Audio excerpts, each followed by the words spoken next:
So I'll start in 3, 2, 1.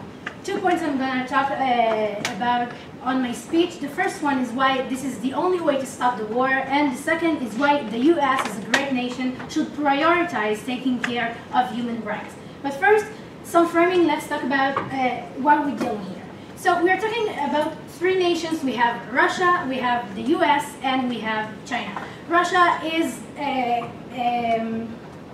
making war crimes in Ukraine, and it is, as we can see, until now been unstoppable. Nobody could stop Russia. Why? Because Russia still has money. Despite the war, it still has money and power to make trades. It makes trades with China, and still, because of the power that she has, the money that she has, the influence the trade has on her power, causing her to just continue the war, and we can't see it end. So let's talk about what we actually want to do. What is going on today and where China comes into the picture. So we're talking about an agreement that the US just won't let China have, won't trade with her because the US is afraid of China being a tech superpower. And one thing about this arrangement, and it's like a clarification for the whole debate, we still believe that it is possible to, after making this settlement with with China about okay, if you now help us with the sanctions on Russia, it is still possible that afterwards we will be able to make that agreement again. So we're talking about short term and long term. This is about the short term. For the short term, we are taking care of the two things that I already said, that how we want to stop the war and how we want to take care about the human rights. So let's start with the first point about how this is the only way to end the war. So as I just started telling you, we are in a crisis, okay? The war and all the crimes that occur in that war being represented in every social media. We can see people dead on the streets. Russia has no limits. The only way that this nation can actually stop what it does and is when we stop support her with financial support, with tech support, not now. And the one big nation, as known as China, that today is still supporting Russia because it has it benefits from it also. So as the US, we are saying that the only way for us as a great nation that we want to develop democracy, and we want to be a role model for how democracies and human rights being represented in the world. This is why we want to end this war, and how exactly it's going to happen. We have, as I already told you, we have that settlement between the US and China that it won't. That we want trade with them, all the technology things, because we don't want to China empower us and become the tech superpower that she is trying to be right now.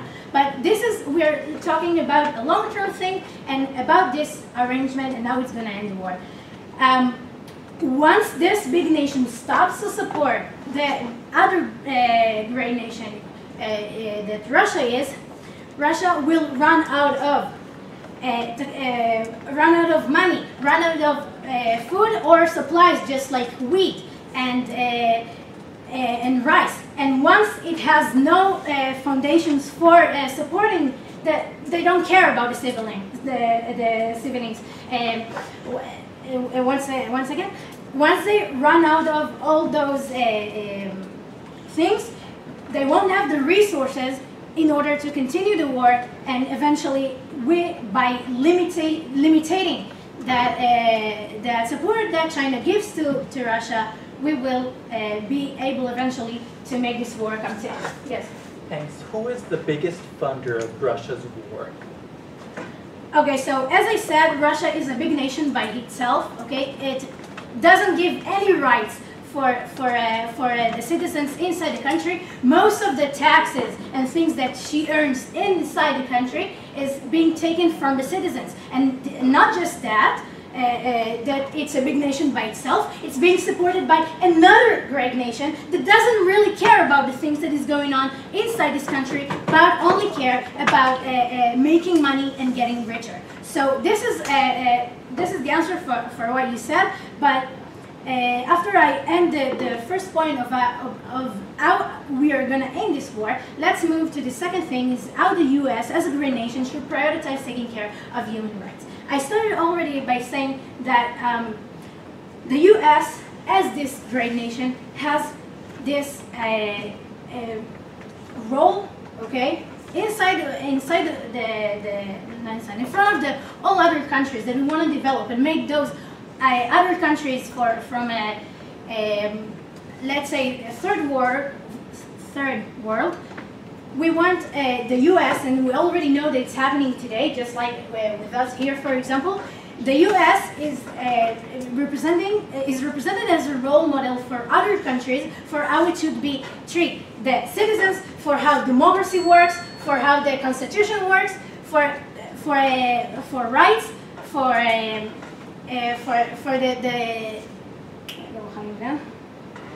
how it treats its citizens. So this is the first thing I'm going to explain to you, is how the US is being catched around and not just inside the US. And the second thing is just to prove you that everyone outside of the US should see the US just like we are seeing it, and this is what is happening today. So we truly believe that the US has not just the right, it has to put prioritizing taking care of the human rights and fight for everything it can do, even if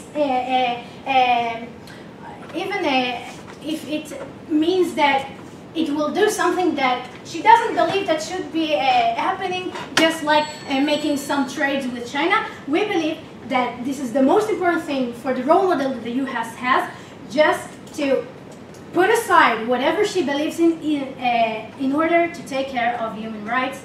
And this is why we should do this arrangement. Thank you very much.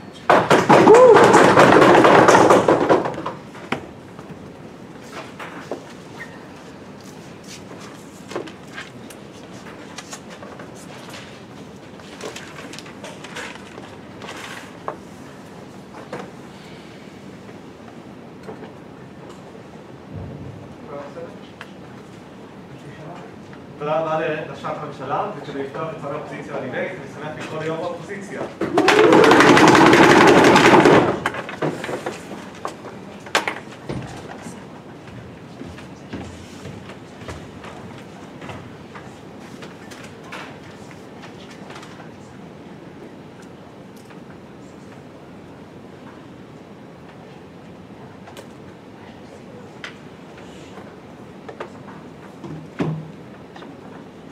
Okay, I'll begin in 3, 2, 1. Panel, the government got two things right here. A, this Ukraine war is nasty and should be stopped. And B, the US should act morally. In my points, I'll explain first why the sanctions are not going to stop the war. Second, why it would actually embolden China to do just what Russia is doing now. And third, why it's downright immoral. So since my points would all be in direct clash with the opening government, I'll just skip the extraneous rebuttal. So why would those sanctions be ineffective? Note that Russia is self-sufficient when it comes to food and armaments, and it's an oil exporter. It's the world's #1 oil and gas exporter, and Europe is buying it all. Europe can't sanction Russia there, at least not in the short term, because then all the Europeans are going to freeze to death and Europe's economy would crash. In fact, Russia's total revenues have gone up since the war began because Europe is still forced to buy its gas at whatever prices it wants. That's not going to change. Second reason the sanctions are ineffective is that they're completely unenforceable. Okay, China has a great border with Russia. The West can't really see what every Chinese company does. China doesn't really want to enforce those sanctions anyway, so it would probably turn a blind eye when it can. Third reason is that is that even if those sanctions actually do hurt Russia, Putin just isn't going to back down. Why? Because if he backs down, he both lost the war and just brought pain on Russia. He's a complete loser. He's done for. What he'll have to do is carry out his program, show some progress, and then take it to the people and say, look, we made some gains for the greater glory of Russia. Yes, it might have hurt us a bit in the short term, but at least we're stronger and we achieved our goals. So again, he's not going to back down. And last point, note that there are other ways to stop Putin, such as military support to Ukraine that worked a lot in the early days of the war, and if the West would give Ukraine what it needs now, it would probably be terribly effective as well. So, on to my next point. How is that going to embolden China? Well, three reasons. One is it would help China close the tech gap from the US. It would access all of these advanced US technologies that it doesn't have, and it would be able to see exactly where it needs to catch up. It would probably be able to stockpile stuff it can't yet produce on its own, such as semiconductors. It can steal technology and so on. Why is that significant? Because once China closes the military gap, the technological gap from the US, it means that in a limited war, China can do just as well as the US, even better if the war is closer to China. What does that mean? That China knows that in a limited war it would have a good chance of winning when it comes to Taiwan. We're seizing territories that are disputed off of Japan and North Korea. Second, China would know that if it misbehaves, the US wouldn't be able to sanction it effectively, because one, their economies would be more closely tied, so it would hurt the US more, and two, the fact that the US makes this deal with China shows that the US knows that it can't sanction global powers effectively on its own, and therefore it would know that it sanctioning China on its own would likely to be ineffective and would only hurt it. Before I move on to what that actually means, I'll take closing. Why is this the tipping point for how a war between two massive nuclear powers would look? Why?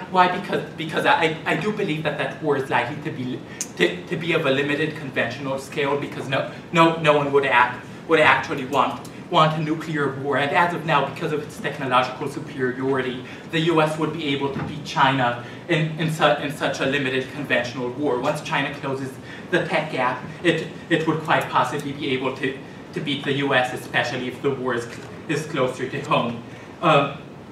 And so how would it embolden China? Of course, it would just give it more tech that would help it spy on minorities, follow its own citizens, crack down on dissidents, and so on.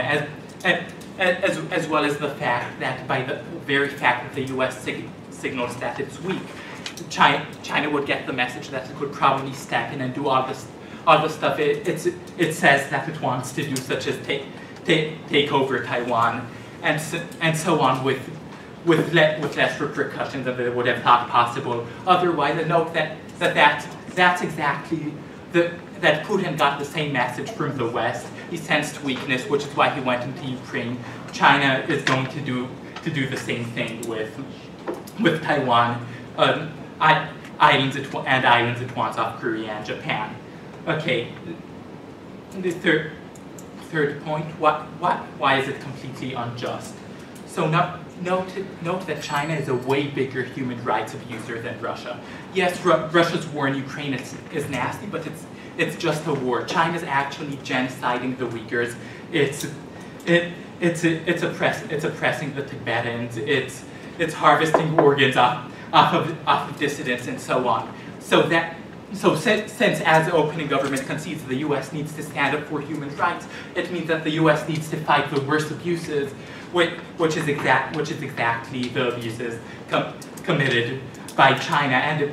And again, note that by lifting those tech sanctions, the U.S. would actually be giving China the technology it needs to oppress its own people even more thoroughly.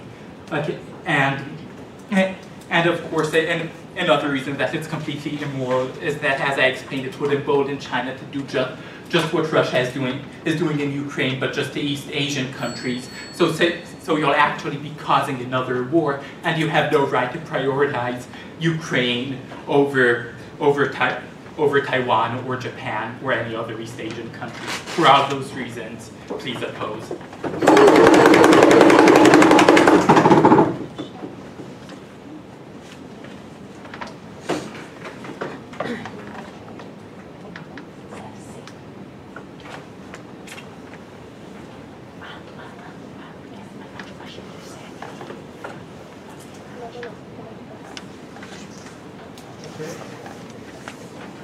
תודה רבה ליו"ר האופוזיציה, וכדי להמשיך את הדיבייט, אני שמח לקרוא לסגן ראשת הממשלה.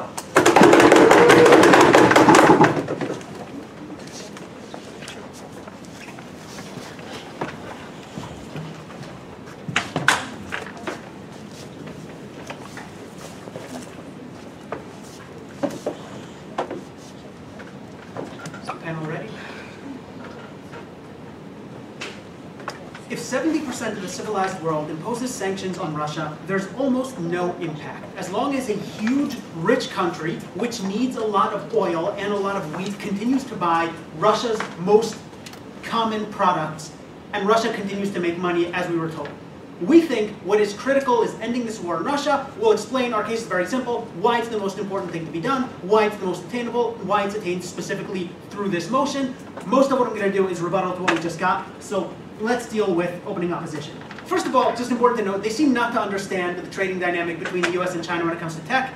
The US is not selling its technology for the most part. For the most part, the US is buying Chinese manufactured technological products. That's what was banned with Huawei. That was the whole semiconductor thing. We think that is what is likely to change in this debate. The US is buying more Chinese products. We don't think they're providing new surveillance techniques for China. Also, we think China is doing a great job on its own of internal surveillance of its citizens. The delta there is minimal, if at all.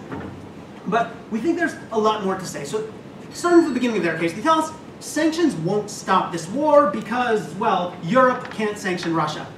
Not only is this false, but I think the average informed voter knows this is false. The EU is sanctioning Russian oil, and it is pretty significant. They even got Serbia to vote in favor. We think everyone saw these headlines, so it's fair to say Europe is doing it. The reason it's not working is because China's not involved, and there are all sorts of questions with India and parts of Africa. We think parts of Africa are much less significant just because their buying power is a lot less. We think as long as we can take China out, we are significantly hurting Russia. The best they can say is maybe some parts of India, even with Chinese soft power to join as well, will still import. We think they're the only country with significant wealth that would be interested, and therefore the prices will go way down. We actually hurt Russia significantly in their wallet. Then they tell us, oh, but Putin can't back down anyway.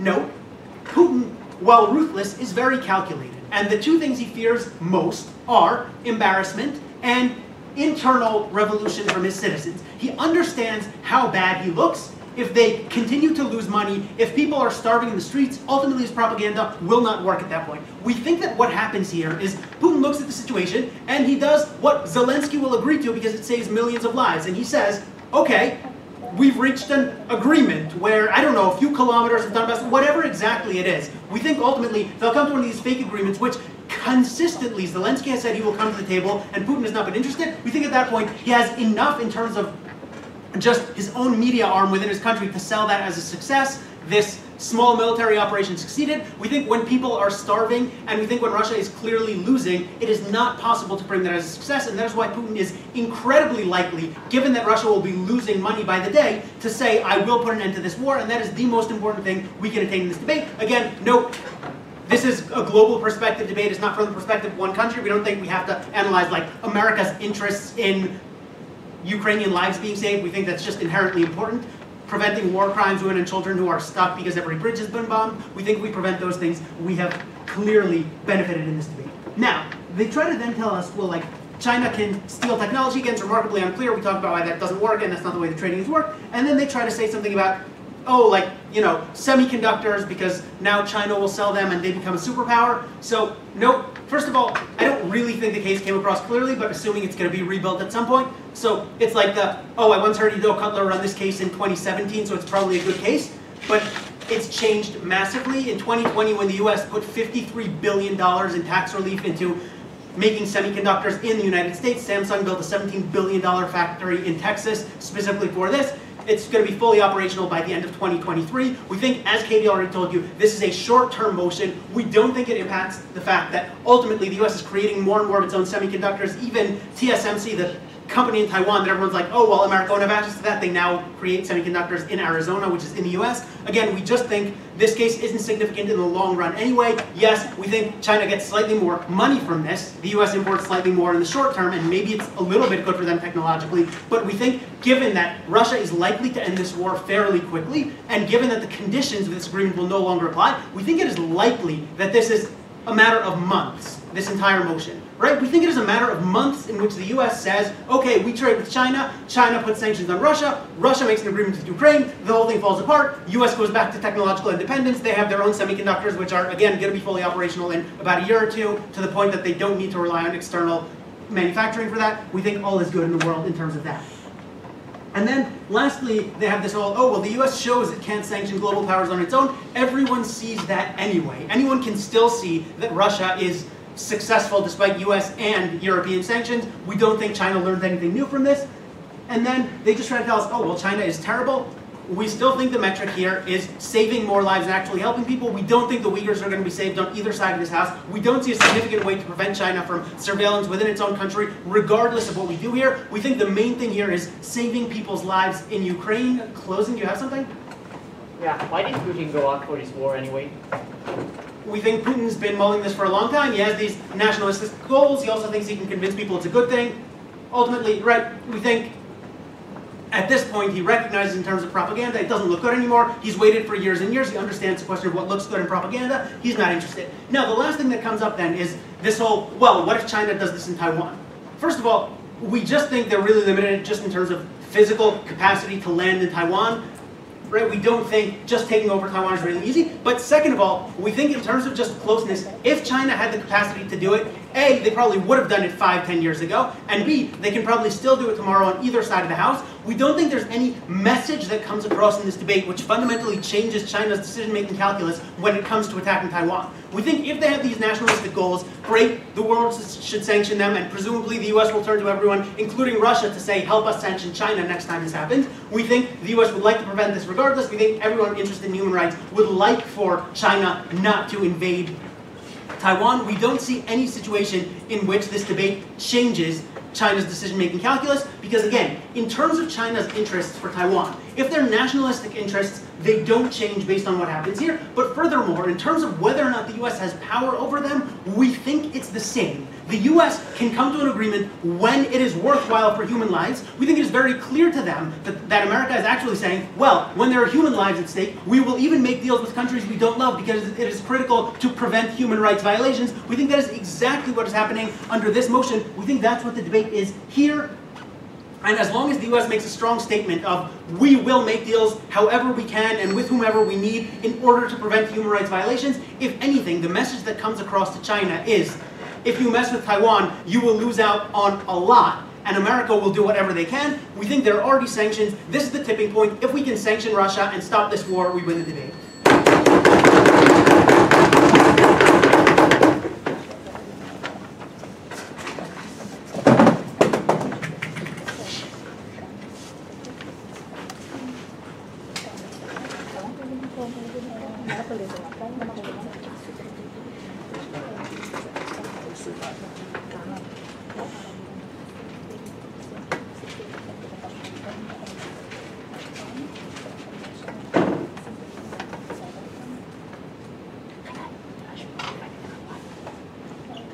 תודה רבה לסגן ראשת הממשלה, וכדי לסגור את החצי הראשון של הדיבייט, אני שמח לקרוא לסגן יו"ר.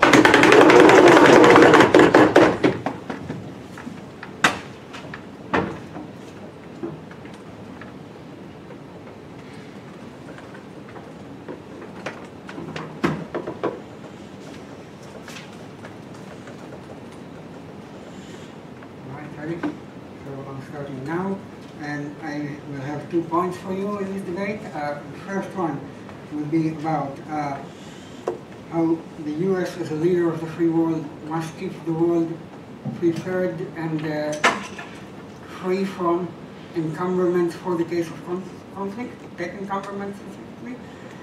The second one is how the free world needs home support, which will break down if we give the Chinese any slack on the tech front. Before that, a little bit of rebuttal. So, first of all, they told us that there is no impact to sanctions unless China joins in, but that's clearly contrary to fact. Russia's sanctions Russia's economy has already tanked by 15% this year alone. Russia is looking out all over the world for selling its oil much cheaply than it usually does, and so on. And secondly, Russia is acting by increasing oppression at home in order to avoid the kind of revolution that they fear, and they are just risking the revolution by the effect of the current sanctions increasing oppression. So this is already effective, and if we combine it with the fact that Russia is not really making any progress or large progress despite grinding losses, we can understand, and Russia is unable to replenish its fighting effort due to lack of spare parts because it can get technology and chips and so on to build the new tanks and missiles and so on. We see that we already have quite effective sanctions as it is. That's one thing. Second of all, they say that China doesn't even depend on Western technology that much. Well, if that is the case, then they can consider debate because we can remove the tech barriers even without the war in Russia. But the fact that we are even debating it means that there should be some effect to that. And government should clearly tell us why are we even limiting tech to China if there is no effect on China. I don't think. I'll take your email. Now, let's come to the first point. First of all, the West, or the free world, is preparing for the possibility that China will try to take over Taiwan. In that case, the West intends to be on the side of Taiwan, although it keeps some ambiguity about it, it's quite clear that this is the case. And in that case, we'll know that the West needs to apply on China the same kind of economic pressure that it now tries to apply on Russia, as well as maybe take combat actions. When the West tries to do that, it's a big problem if the West depends on Chinese technology. For example, we've seen in recent years that the United States is rallying Western countries not to build their 5G cellular networks on Chinese technology, because when that technology is embedded in all of the networks of the West, China can use this to for espionage, for sabotage, for all kinds of things, and even just to inflict economic harm by stopping supply of spare parts and so on. So just like the West is now seeing a problem of applying pressure on Russia because the West is dependent on Russian oil and gas, in the same way, being dependent on Chinese technology will be a problem when Taiwan is attacked. And if we don't limit Western technological exchange with China, then China will close whatever technical gaps and be able to focus on what China is strong at and to create this dependence with the West, which in normal times tends to buy whatever is cheap and works. So by restricting this access to China, we actually keep the West prepared for aggression from China, which is very likely to come. We see China threatening Taiwan all the time, running airplanes through its airspace, taking over the South China Sea, and so on. China is actually aggressive in these parts. The West needs to be free of technological encumbrance that would preclude being able to intervene in favor of the world. So, this is one point. I will take you now, Menachem. Yeah, the U.S. limits on importing tech from China exist for the same reason as limits on importing mangoes and butter to Israel. Please, Ayal. Okay. The U.S. limits on importing tech from China exist for the same reason as limits on importing anything to any country. They're sometimes cheaper abroad, and the country wants to strengthen its domestic production. Ultimately, this will happen either way in a year or two. Okay, it's just a question of slightly higher customer prices. This is completely contrary to facts. I've already told you about the 5G network thing.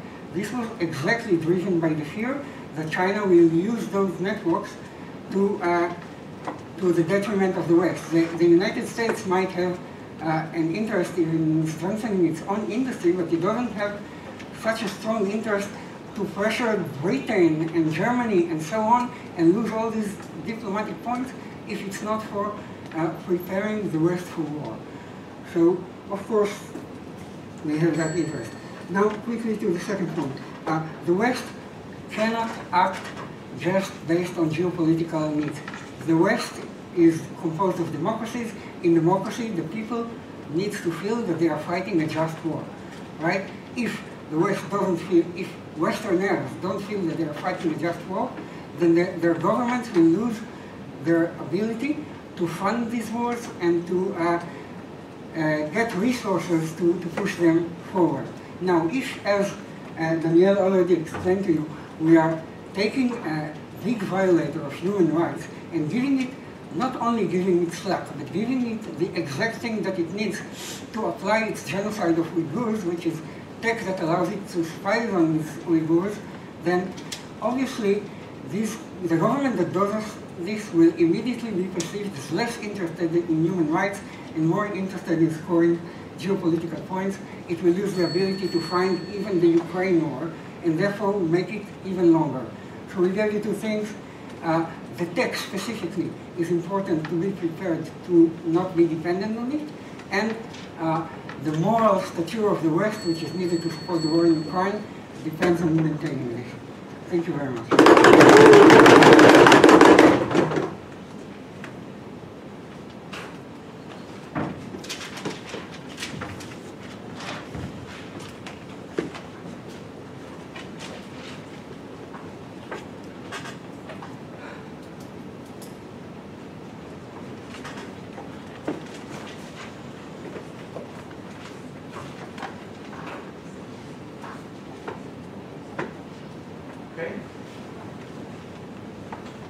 טוב, תודה רבה לסגן יו"ר האופוזיציה, וכדי לפתוח את החצי השני של הדיבייט, אני שמח לקרוא למרכיב הממשלה.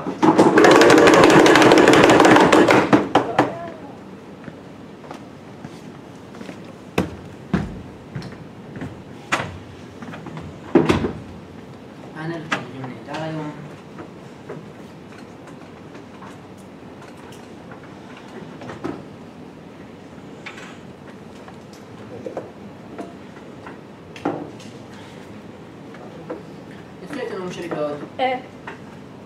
I will begin my speech.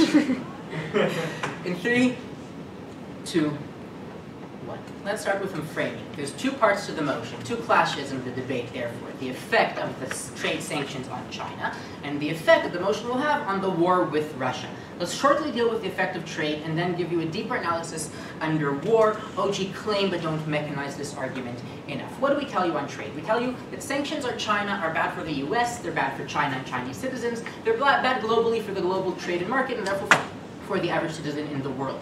We'll tell you that sanctions on China don't work. Tomorrow we will have a better relationship with China because they won't have to engage in espionage and conflicts of control with the US. And instead they'll be scared to lose more of this tech trade. Let's talk about war. Why do I say that OG claim but don't mechanize this? Because they say Russia needs money. China trades a lot of money with Russia. Without China, not a lot of money. It's a single mech of quantity. I'm going to explain why uniquely China bankrolls Russia and the Russian war, why China is likely to follow the agreement, and how the pressure on Russia will look after China stops supporting, aka why is the impact the end of war. So let's start with the first burden, how China uniquely bankrolls Russia. We think that there's a few important things here. The first is Russian primary source of income for the state, as in for the military, is gas, oil, and natural resources from the massive expanses of Siberia. They need to export this to manufacturing countries that have factories and facilities in order to earn a profit. That means that even in normal days, Russia is dependent on their trade with China. Secondly, we think that companies need to have long-term trust in the Russian economy. As soon as the war started, we saw a significant drop, not because any income was actually delayed, but because investors were afraid of the effect of sanctions on Russia. Once China assuages those fears, Russian oligarchs continue investing, as well as people from other shady parts of the world. Later, thirdly, we think that the European sanctions are strong and are likely to increase after China. That is, the fact that China currently does not sanction is what enables European countries to avoid going onto the full extent of sanctions. Note, when we care about stopping a war, we don't care about stopping it tomorrow. We care about stopping it within a year or even within 5 years, just like we continue to put sanctions after the occupation of Crimea, even though it's been nearly a decade, in order to continue to have that pressure on Russia. The European sanctions are already on everything, including oil and gas, with only a couple of countries being exempted. But we also see the West increasing their energy capacities in order to maximize their ability to sanction energy in the near future. This looks like increased fracking in the US, building new liquid natural gas facilities in order to ship it transatlantically on both sides of the Atlantic. It looks like significant green energy investments in countries like Germany telling us that within 2 years they believe that Europe can be entirely independent of Russian gas before US investment. Finally, they can no longer excuse the sanctions as being irrelevant. Europeans' resolve is weakened when they see that after months of sanctions, only their economy is trashed. Only they have to pay a ton at the gas booth, while it doesn't do anything to affect the Russians. This strengthens their resolve that they aren't the ones being harmed the most. Why do we think that China will follow the agreement? First, we think that the motion fiats this, right? The motion assumes that the US will lift all restrictions and that China will join the restrictions on Russia. We don't need to prove that they will follow these sanctions any more than opposition have to prove that the United States will lift all sanctions on China. We don't think they have to prove this in order to get the benefits from it. But even if we do have to prove it, and in order to fulfill all our burdens in this debate, we think that it's an international agreement. That means people or countries around the world care that you follow your agreements because there is no strong international court. That means that international relations are dependent on mutual trust. When countries go direct against an agreement, that harms their trust severely. This is especially significant since China would be doing this against all of their biggest trade partners. We also think that it will be well reported, both within China and outside of China. It's one of the most significant events of the century. We think that Russia is likely to respond negatively too. Just like when Trump began sanctioning the Chinese, they sanctioned back. We think that the Russians, especially Putin, will feel betrayed, stabbed in the back, stressed, anxious, and just like he decided pretty impulsively to invade Crimea after the protests broke out in Ukraine, in Maidan, we think that here too he's likely to do something that will make it a lot harder for the Chinese to just decide to agree with him. And China cares about their international press, right? They care about the BRI countries that they invest in. They care about Western consumers. They try to show that even if they are locally problematic, they believe in two worlds, two systems. They don't create any problems in the West. Bankrolling a war on Ukraine in Europe is perceived as China bankrolling a war on the West. Before we get into how the pressure on Russia will look after, yes? Yes, to say that Germany will be ready in 2 years to not use gas, but that's exactly irrelevant. When you are going to war in Taiwan and you're dependent on Chinese tech, okay, it stop. I don't think you're going to war in Taiwan. I don't think that you proved that we're going to war in Taiwan. Let's talk about the specific pressure from Chinese sanctions. One, Russia has been banned from SWIFT. That means that they have no easy way to transfer money, which is necessary in order to trade. They have no way to access their offshore cash. The Chinese alternative to SWIFT is the only solution Russia has access to, which is used by all BRI countries to a degree. We think that secondly, China provides the most basic goods that Russian people need: cheap food, clothes, medicine, electronic devices. Russians remember and fear Soviet days, and this reminds them of the worst of it: the lack of access to material goods and the international isolation. And finally, China actively bankrolls many of the Russian oligarchs. Their corporations depend on Chinese investment arms. Many of them are state-controlled. Many oligarchs own manufacturing companies with facilities in China, and all of them need access to the Chinese tech and luxury market as an alternative to Europe that already banned them. What are the long-term necessities for the end of war? 1, end Russia's war chest. Note, top half spoke about this, but we gave unique mechanisms to China. 2, putting pressure on Europe and on third parties to end all back doors. Now nobody has the excuse and nobody feels like their efforts are in vain. Thirdly, in order for Russia to know and feel that they have no alternatives, no access to SWIFT, no access to any markets that buy from them, no access to Chinese manufactured good. We want, eventually, pressure to return occupied territory. We don't just want a ceasefire to the war. We want Russia to withdraw from Ukraine. And the only way for that to happen is if we have enough pressure on them and all of the most important people, on the Russian oligarchs that prop up the state, on the Russian people, and on the very money that Putin is dependent on in order to fund his war. For all of these reasons, because this case was proven to you far more by CG than by OG, go with CG.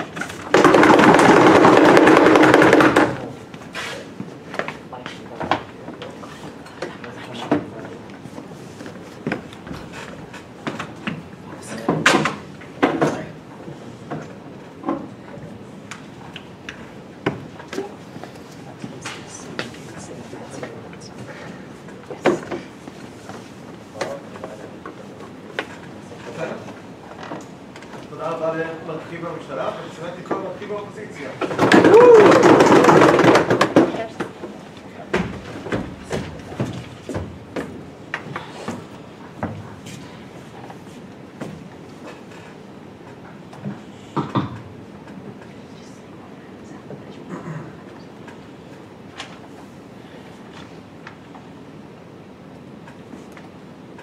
I'm going to start in 3, 2, 1.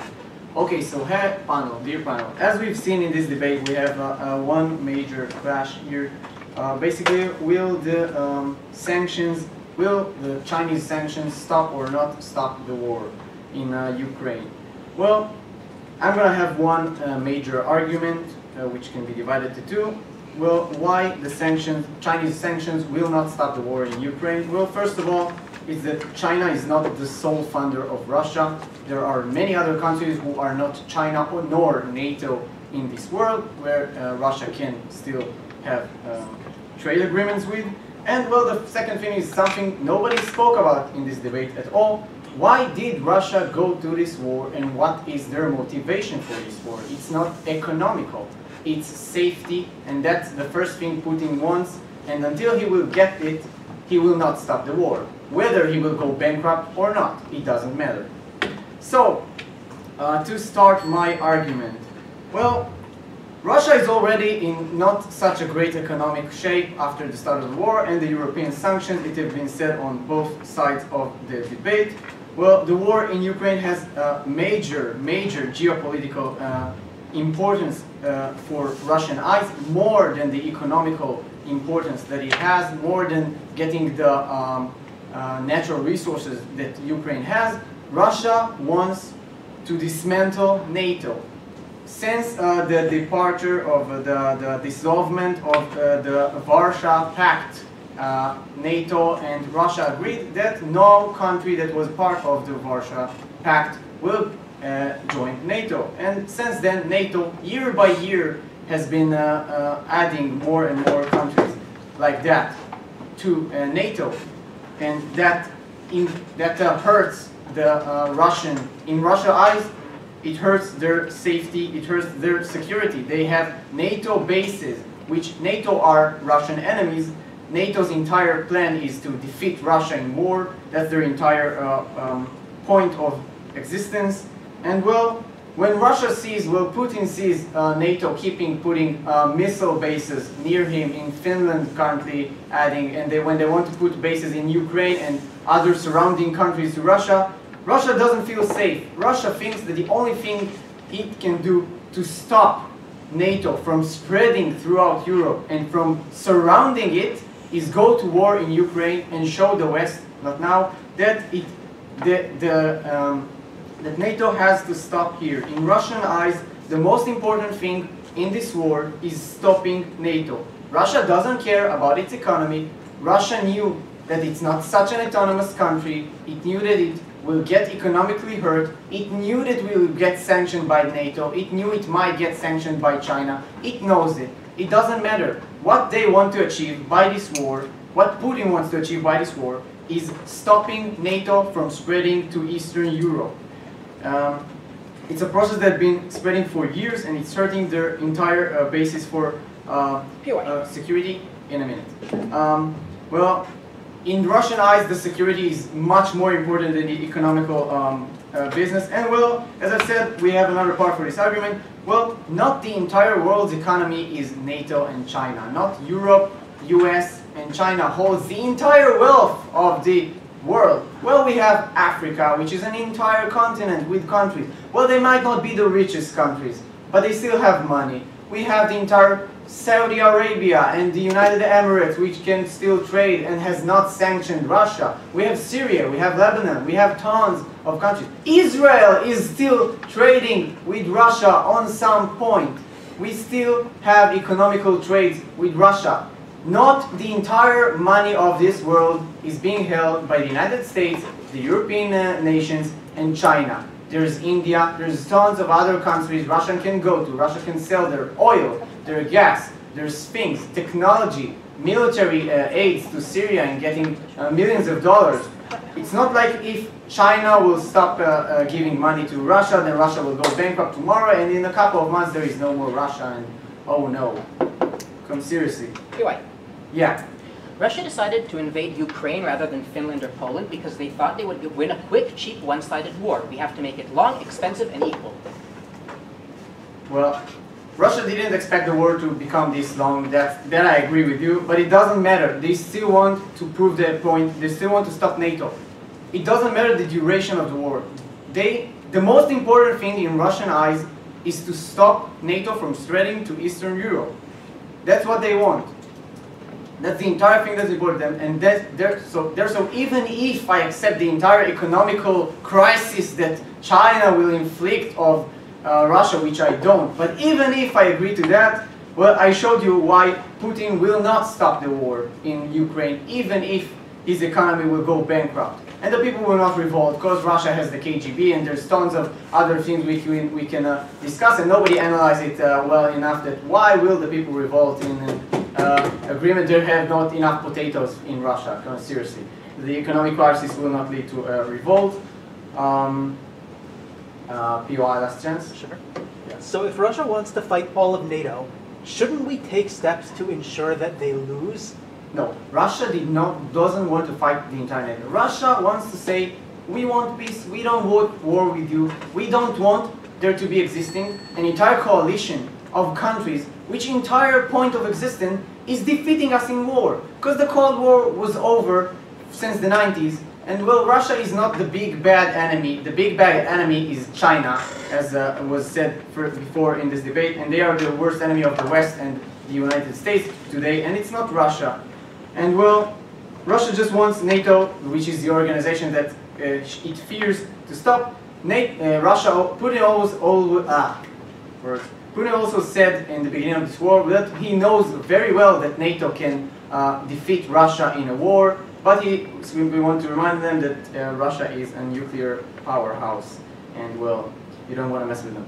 But anyways, to sum up, we have shown you, we're the only team in this debate who showed you what the Russian side of this war is, what they want to achieve, and why, no matter what the economical crisis that will be inflicted upon Russia, they will not stop this war, and therefore we should win this debate. Thank you very much.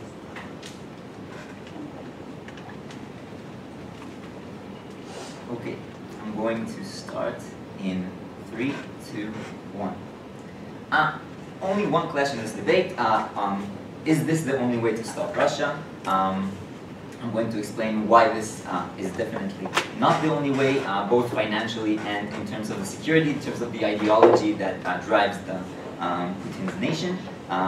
Before that, I will do some rebuttal to closing government's case. So closing governments tells us how the bankrolls, how China bankrolls Russia. And now, they say that we're talking about a year ahead in terms of war, but these countries tend to develop relations both before they go into war and in general and under the table. They become self-sustaining, just like the groups here have shown the US to do and Europe in general. They develop R&D and they invest in that. And so we think that the more time progresses, the more Russia will also be able to self-sustain. They have many natural resources, and my partner has already told you about these things. He's told you about the Indian and African ties. He's told you about many things like that.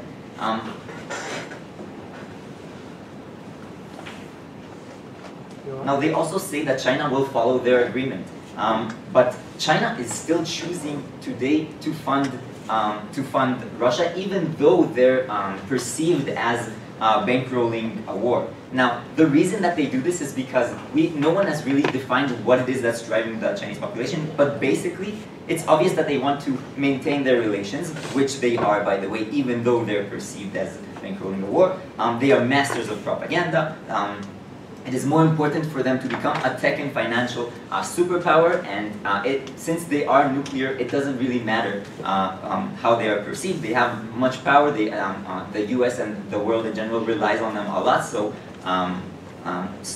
it is they are actually not very likely to follow for these reasons.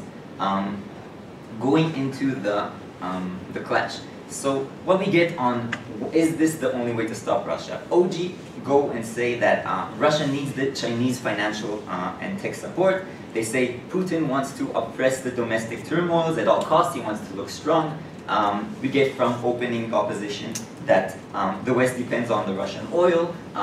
If they also depend on China, then that will be bad. It will it will also look bad for their voters, and it will make them dependent in case there's another war. Now, closing government basically tells us why China bankrolls Russia, and for that reason they try to resolve this financial dependence. But what we say not now. We're saying that there are many alternatives to Russia funding their war against the Ukraine. Like we said, they develop all their relations, and they're also becoming self-sustaining. They're also they are able to maintain themselves in other ways. And ideologically, it doesn't matter for them if they have less food to eat, because first of all, they're a nuclear powerhouse when desperate. So prioritizing human lives on OG's metric actually means stopping them from, let's say, poking the bear and going nuclear. And the only thing that is stopping them from using their nuclear weapons is that they feel safe, that they feel like they can still defend themselves from NATO spreading into their territory, from taking over more and more countries. And what we believe is that only China today can give them this trust. The status quo allows them to be relatively stable. They are still financially losing. The war will end eventually because over time the Western ideals can seep into the Russian culture. But if we destabilize Russia, we may get on a government's metrics many more deaths and even larger scale wars before the bear goes down. I will take open. You can't fund the war by selling oil to the Middle East, and we explained how oil is Russia's main export, and the proximity and manufacturing sector of China make it that the only country still paying market value for their services is China, and then Ayal turned that into an EPL extension. We've gotten many competing analyses for that, but it doesn't only have to be oil, right? They can fund themselves just because they have many lands, they have many people in Russia, and they can and they have enough power to sustain themselves. So they don't have to grow financially, but all they need to do is to be self-sustaining while they're the army. And since they are a global superpower, they can at least historically, as we've seen, fund at least one thing. So even in large dictatorships, when they were conquering, they could say not keep developing or not keep. They could choose to only fund their army and go with that, just because they have enough resources to do that. Some more rebuttals. No, not now.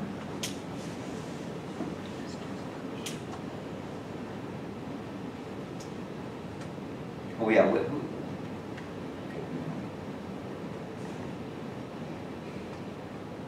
Last chance? Yeah, I'll take it. If I show you a way to stop a genocide, I don't have to show you it's the only way. We show why China joining the sanctions is a tipping point to getting more countries to tighten sanctions and to ending Russia's financial lifelines. So we've shown you that, and you actually haven't competed with that in an adequate way. We've shown you that they have other alternatives. A superpower can maintain itself. So we're saying that you're not getting what you say that you're getting, and ideologically they won't stop. It's just like in the Holocaust, even when things were failing, the Nazis still kept on executing the Jews because it doesn't have to be financially stable for the ideology to keep damaging and killing people, which is why we're saying the most important thing is do not poke the bear, because we've seen a peak in the number of Jewish and general deaths in the Nazi camps as they became more destabilized. And by your metric, we're going to have more lives lost. We're saying that even over the long term, these people, these wars will be able to keep self-sustaining, and the only way to stop this is to keep the status quo, because, well, at least not under this motion. And that's it. We call you to oppose.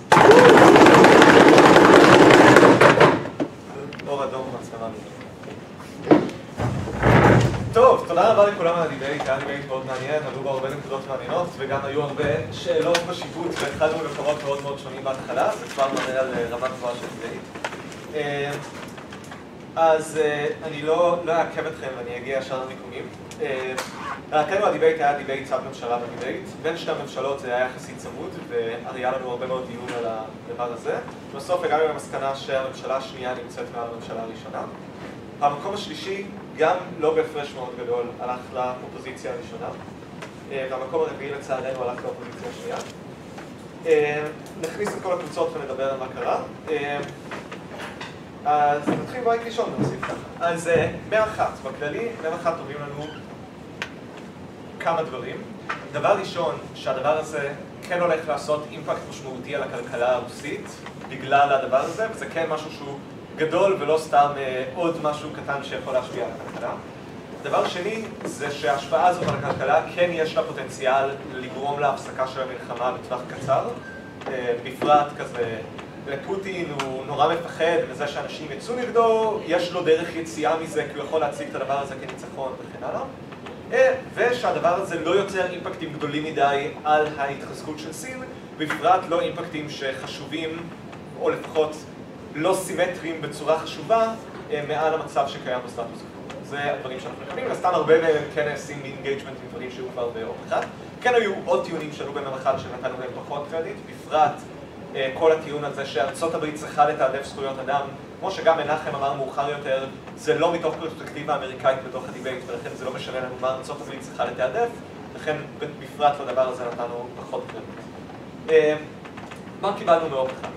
אז אני חושב שהיו כל מיני דברים מעניינים שקרו בקייס של אופן אחד, בפרט כן היה יחסית סתירה משמעותית בין שני הדוברים, כאשר הדובר הראשון ניסה להסביר שהסנקציות לא יהיו עם השפעה משמעותית על סין, על רוסיה, והדובר השני ניסה להסביר למה כבר לסנקציות הקיימות, שהדובר הראשון קצת הכחיש גם את הקיום שלהם בהקשר האירופאי, יש השפעה מאוד גדולה כבר היום. אז כן היה איזשהו מתח, בחרנו לתת קרדיט לדובר הראשון ולא לתת קרדיט לדובר השני בהקשר הזה. לא בטוח האם הרגולציות של וורלדס הבא השתנו בהקשר הזה, אבל זה מה שאנחנו זכרנו בעיתים. אז כן נדבר על מה שנתנו לו קרדיט בתוך הדברים האלה. אז מתוך זה היו בעצם 4 דברים. דבר ראשון זה הטענה שהסנקציות לא יהיו משמעותיות ולא ישפיעו בצורה משמעותית על הכלכלה הרוסית. אני חושב שבתוך הדבר הזה, אני כבר אכניס כאילו את ההשוואה כשאני מתאר, אז הטיעונים שקיבלנו היו ספציפית, א', יש מספיק אוכל בצורה פנימית, ב', רוב הייצור של הכלכלה הרוסית הוא נפט וגז, ואירופה כן קונה נפט וגז, ולכן עדיין הייצוא הזה הוא בצורה משמעותית. אני חושב שהדבר הזה מקבל תשובה ישירה ממנחם, גם כשהוא אומר שאירופה לא קונה וזה דבר ידוע, וגם כשהוא אומר שסין היא כן שחקן מאוד משמעותי שקונה את הנפט הזה היום, וגם אם יש שחקנים מינוריים יותר שקונים את הנפט כמו הודו, עצם זה שהשחקן הגדול יותר יצא, יגרום לזה שהמחיר שלהם יהיה הרבה יותר זול, ולכן זה כן ייצור פגיעה מאוד משמעותית בכלכלה הרוסית, ולכן כן אנחנו חשבנו שהניתוח של מ"ם 1 היה יותר טוב משלא פחת באזור הזה. דבר שני שמ"ם 1 אומרים לנו זה בעצם אפילו אם תהיה פגיעה, זה לא ישנה את המידה שבה פוטין יישאר במלחמה, כי בעצם הוא לא ירוויח מזה שום דבר, הוא רק יתפס כמפסיד, הוא חייב להראות איזשהו ניצחון, ולכן הוא רק ייכנס עוד יותר לתוך המלחמה. אני חושב שגם אל מול זה, הדבר הזה לא היה עם ניתוח עמוק והיה יחסית 10 שנים, ואצל מנחם כן קיבלנו כתגובה ישירה ממש דרך יציאה של פוטין, כלומר אמירה של הוא יכול לעשות איזה הסכם על כמה קילומטרים, זלנסקי כן רוצה להיכנס, הוא כן פנימית יכול לגרום לזה להיראות כניצחון בתוך המדיה. הדבר הזה לא קיבל תשובה מחדש מהדובר השני של האופוזיציה הראשונה, לכן כן קיבלנו איזה תשובה מספיק טובה לתקיפה על למה הדבר הזה לא יעצור את המלחמה. אז שאר שני הטיעונים שלא פחת הם קשורים יותר לאספקט הסיני ולא הרוסי של הדיבייט. בפרט מה שאומרים לנו זה א', הדבר הזה כן הולך לגרום לזה שמלחמה בטיואן תהיה גם יותר סבירה וגם יהיה יותר קשה להתמודד איתה מהצד המערבי. ושתיים, שהדבר הזה כן עוזר לסין מבחינה פנימית לדכא יותר או לפגוע בזכויות אדם בצורה פנימית. אז בואו נתחיל מהדבר השני ואז מהראשון. והדבר השני, אני חושב שלא היה ניתוח משמעותי מעבר לאמירה כללית, זה עוזר לחברות סיניות ואין מדכאות דברים פנימית. כן מנחם מגיב על זה בצורה ישירה ואומר, יש דיכוי בשני הצדדים, הסינים מאוד טובים בריגול, ובכלל לא ברור איך החברות האמריקאיות הרלוונטיות יכולות לעזור לסין בדבר הזה, ואני חושב שלמרות שבמציאות יש כל מיני דברים שקשורים לדבר הזה, לא היה ניתוח מאוד פחת בהקשר הזה, ולכן התשובה של מ"ם 1 היא מספיק טובה. ובהקשר של הדברים שקורים בטיואן, אני חושב שא' כן יש נטל משמעותי על לא פחת מלכתחילה להסביר באיזה סבירות המלחמה בטיואן הולכת לקרות, ואני חושב שזה common knowledge שזה בסבירות גבוהה הולכת לקרות בשנים הקרובות. ואז מעבר לזה, למרות שאני חושב שיש הרבה מאוד דברים שנכונים במציאות בסוג הטיעונים שלא פחת נסו להגיד, כן היו הרבה דברים יחסית 10 שנים בתוך הניתוח שגרמו לזה שיהיה בעייתי לתת קרדיט בהינתן התשובות שהתקבלו מ"ם 1. אז אני אסביר למה אני מתכוון. הדברים שמ"ם 1 אמרו זה לחזק את הטכנולוגיה הצבאית של סין. היו כאילו שני סעיפים בתוך הדבר הזה. א', זה לחזק את הטכנולוגיה הצבאית ולכן יגרום לזה שסין פחות תפחד להיכנס לדבר כזה למול הצבא האמריקאי. ושתיים, זה לחזק את התלות של ארצות הברית בסין ולכן סנקציות אמריקאיות פחות יהיו סבירות במצב הזה. אני חושב שמתוך זה מנחם כן אומר לנו כמה דברים. א', שהדבר הזה בכלל לא ברור שתהיה את התלות הזאת, בהינתן שכן הטכנולוגיה האמריקאית מתקדמת מספיק מהר ויש מספיק יכולת לקנות טכנולוגיה אמריקאית פנימית. אחד המקומות הקריטיים של הסופר קונדקטורים, של הצ'יפים המתקדמים, לא ברור שתהיה את התלות בצורה הזאת. שתיים, שסוג הטכנולוגיה הצבאית זה לא סוג הדברים שקורים בתוך הדיבייט הזה, כי זה רק סחר של חברות סיניות עם חברות אמריקאיות. לא נכון במציאות, אבל לא התקבלה תשובה מרוב אחת בהקשר הזה בחזרה, ובהינתן שיש לי אסרשן מסוים מפה ותגובה אליו מהדבר הזה, זה כן דבר שלפחות גורם לי לא לקבל לחלוטין את הנקודה של רוב אחת בהקשר הזה. ואז הדבר השלישי שמ"ם 1 אומרים לי זה, בעצם הדבר הזה לא ישנה בטווח הארוך, כי יהיה אפשר לצאת מזה ולכן למנוע מהתלות הזאת לקרות. אני חושב שהדבר הזה הוא גם משהו שלגמרי אפשר לתקוף מצד אופוזיציה. התקיפה הזאת לא נעשתה בתוך האופוזיציה בדיבייט, ואז בהינתן שלא ברור לי מה הסבירות מלכתחילה לזה שהתקיפה בטיואן תקרה, ובטח מה הסבירות שהיא תקרה בתוך טווח הזמן שבו היותר התלות הזאת עדיין קיימת, כלומר לפני הטווח הארוך שהם מדברים עליו, נורא קשה לי להבין באיזה צורה הדבר הזה משנה את הדיבייט. ולכן אני חושב שבהינתן שיש לי משהו יחסית קונקרטי ובסבירות שאני לגמרי מוכן לקבל לגבי ההשפעה על המלחמה ברוסיה, אבל משהו שאני לא יודע מה האפשרות ומה הסיכוי שבו הוא יקרה מהצד של הממשלה קודם. אבל מהצד של האופוזיציה משהו שהוא בסבירות שנראית לי הרבה יותר נמוכה, וגם בהינתן כל זה, אין ניתוח מצד האופוזיציה ללמה מלחמה בטיואן היא יותר חמורה מלכתחילה מאשר המלחמה שקורית כרגע באוקראינה, ולכן כאילו, אם אני מרוויח את זה בצד אחד, אפילו אם הייתי מפסיד את זה בצד השני, איך אני צריך לתעדף ביניהם, זה לא משהו שנותח לידי האופוזיציה, אז הממשלה הראשונה נמצאת מעל האופוזיציה הראשונה, לכן בסך הכל הנקודות של הממשלה לגבי ההשפעה על המלחמה ברוסיה נשארו יחסית עומדות אל מול התקיפות של האופוזיציה. נקודות של האופוזיציה היו גם מראש יותר פרפץ' וגם קיבלו תשובות טובות מהממשלה הראשונה, ולכן הממשלה מעל האופוזיציה. שאלות הבית ראשון. עכשיו, בואו נכניס את מ"ם 2. עכשיו שמ"ם 2 עושים כמה דברים מאוד טובים בתוך הדיבייט הזה. דבר ראשון, אני חושב שהם כן נותנים, הוא הדבר פחות מהותי, אבל אני כן חושב שחשוב לציין אותו, כן נותנים לי כל מיני מיטיגציות מכיוונים שונים מהדברים שמ"ם 1 אמרו לגבי הטענות שלא פחת לגבי המעורבות בסין. א', הם כן אומרים בצורה הרבה יותר מפורשת, גם כסתם אמרה וגם עם קצת ניתוח לזה שמלחמה בטיואן היא דבר לא סביר, וכאילו, לכן רוב הקייס שלא פחד שנשען על זה, זה משהו שלא צריך לייחס לו משמעות גבוהה, זה כן מאוד משמעותי מיטיגציה. דבר שני, הם כן אומרים שמה שאו פחד אומרים כתלות וסנקציות וכאלה, זה בעצם double-edged sword כזה, שגורם לזה שגם סין לא תרצה להסתבך עם ארצות הברית, ולכן גם לסין יש פחות אינטרס להיכנס לעימות בגלל הדבר הזה. וג' לכל מיני נקודות קטנות יותר שנתנו להם קצת פחות קרדיט, הם גם מספקים כל מיני תשובות כמו הקשר של גנבת IP ודברים כאלה, לא הרגשנו שזה היה דבר משמעותי גם בתוך הקייס שלו פחד כפי שהוא נעשה, אבל זה כן קיבל קצת מיטיגציות, ובסך הכל כן הרגשנו שיש להם כיווני מיטיגציות שונים לקייס הזה של סין אצל לא פחד, שכן יש להם ערך. אני לא בטוח שהדבר הזה היה יותר משמעותי ממה שהם אחד אמרו לדבר הזה, גם מ"ם2 נורא לא ניסו לתעדף את הקלאש הזה, ורובו היה מיטיגטורי ולא איזה חומר חיובי. הם ניסו להגיד לי קצת, זה בעצם חיובי להוריד את הסנקציות, זה עוזר, לא היה שום ניתוח על זה, וזה לא היה איזה חומר פוזיטיבי, אבל זה כן משהו משמעותי של ניצחון בדרך אחרת של הקלאש הזה אצל לא פחד. מה היה יותר משמעותי אצל מ"ם2? אני חושב שמ"ם2 נתנו לי גם סיבות הרבה יותר עמוקות ללמה הדבר הזה הולך להפסיק את המלחמה, אבל הרבה יותר חשוב מזה, הם באמת הסבירו לי לא רק למה זה possibility שזה הולך להפסיק את המלחמה במובן שבו יש פה נזק על רוסיה ויש לפוטין יכולת לצאת החוצה ולכן הדבר הזה הוא דבר שיכול לקרות, והסבירו לי יותר תהליך של למה הדבר הזה הוא כל כך חמור עד שהצד הזה שפוטין יבחר לקחת זה לא רק שהוא אפשרי עבורו אלא שהוא סביר שהוא ייקח אותו. והדבר הזה הוא כן איזשהו חור בקייס שהיה קיים אצל מ"ם1 שמ"ם2 ביטאו, ובגלל שגם הרבה מהדברים של מ"ם2 כאילו הם אומנם היו על מיני קלאשים דומים לדברים שמ"ם1 כבר ניתחו, אבל כן היו באזורי ניתוח שונים בהקשר הזה, אז הרגשנו שכן יש להם ניתוחים חדשים לגמרי שממלאים את הנטל הזה, ובסוף כל הדבר שמ"ם1 מסתמכים עליו זה שהמלחמה תספיק, ואת הדבר הזה מ"ם2 מוכיחה בצורה יחסית בלתי תלויה וטובה יותר עבור הסבירות של הדבר הזה, ולכן מ"ם2 נמצאים מעל מ"ם1. מגניב. ובהקשר של מ"ם2 או פחד, אז שוב, בהינתן השקילה שעשיתי קודם, אם מ"ם2 הוכיחו בצורה טובה את הפסק המלחמה ברוסיה, אז זה כן דבר שהוא משמעותי בתוך השקילה, וגם יש להם את המיטיגציות הנוספות האלה לקלאש הזה, ולכן באותה צורה, אבל כאילו חזק יותר בהינתן שהטיעון שלהם, חזק יותר הם גם נמצאים מעל פחד. שאלות על מ"ם2. אחלה. אז בואו נגיע לאופ 2. אופ 2 אומרים לנו שני דברים מרכזיים. א', בעצם רוסיה תמשיך את המלחמה לא משנה מה, בגלל שהמלחמה הזאת נובעת מצורך ביטחוני, מצורך של להרתיע את נאט"ו ולהראות שצריך ללכת נאט"ו מהגבול ולא מצורך כלכלי ולכן זה יימשך לא משנה מה. ב', שיש לו אופציות אחרות מבחינה כלכלית להישאר.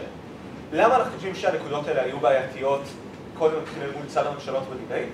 אני חושב ששתי הממשלות כן נותנות לי way out כזה של רוסיה מהמלחמה והסבר לזה שפוטין הוא כן שחקן נציונלי וכן יש דברים אחרים שהוא מפחד ממנו, ואחת מדברים על הסכנה של מהפכה בגלל בעיות כלכליות, מ"ם2 מדברים גם על הסכנות של בכלל היכולת של הכלכלה הרוסית לשרוד וגם על הספציפית המכניזם של האוליגרכים שילחץ על הממשלה והתלות של פוטין בתוך הדבר הזה. אני חושב שמראש הקייסים אמורים לענות לזה בהקשר של נאט"ו ולכן עצם זה שלא היה אינגייג'מנט עם הדברים האלה והקייסים לא יבנן עם זה שם אתכם במצב בעייתי.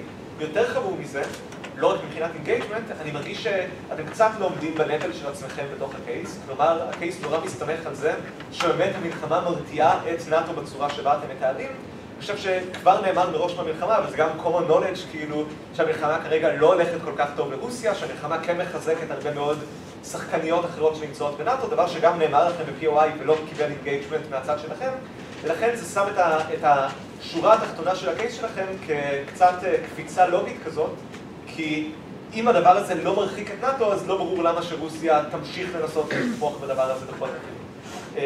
ולכן הקייס הזה הוא דבר בעייתי. אם הולכים לקייס השני של היכולות הכלכליות האחרות, אז א', כן היו תשובות ספציפיות גם לחלק מהדוגמאות שנתתם בהקשר של הודו משתי קבוצות הממשלה, וזה כן משהו שהיה צריך להתייחס אליו בצורה ישירה.